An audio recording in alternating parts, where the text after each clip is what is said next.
Hey everybody, Neil Thompson from Teach the Geek here. I work with technical professionals so they can present more effectively, especially in front of non-technical audiences.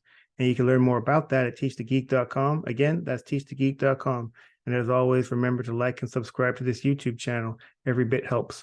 I want to talk about how to deliver a technical presentation when it comes to the content and also when it comes to the delivery. So let's start with content first. The first thing you want to figure out is what is your call to action? What do you want people to do after the presentation? Once you have that figured out, then you can develop the points that will naturally lead to that call to action. And then once you have that figured out, then you can develop an introduction. Might I suggest using a question for the introduction to get people's, I guess, their juices flowing, get their minds going as to what's going to come next. So essentially, you want to start with the end in mind. What's the call to action? What are the points that will lead to that call to action? What's the intro that will lead to those points, which will lead to that call to action?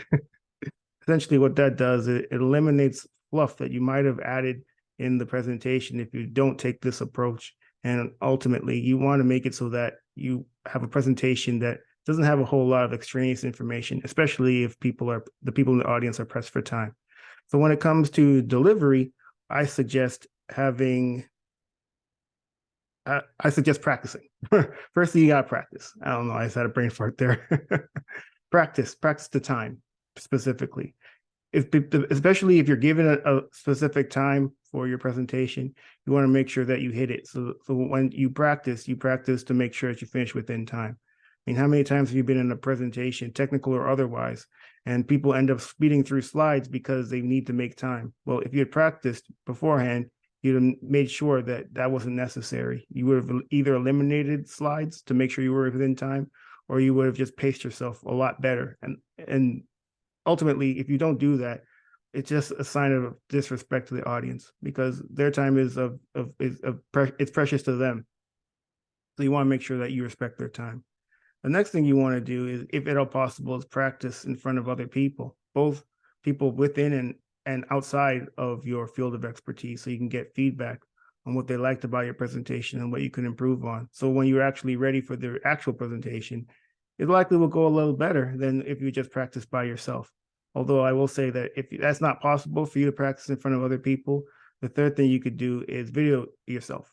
When you video yourself, you can at least look at the video and see what the things that you liked about it and what you could improve on. Or you can even send that video to people and say, this is a presentation that I'm giving.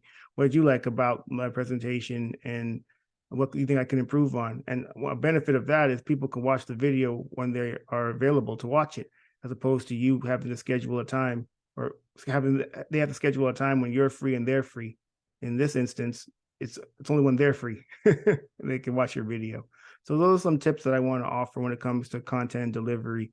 So let's just recap. With content, figure out what the call to action is, what you want people to do after the presentation. Then you figure out what the points are that naturally lead to that call to action.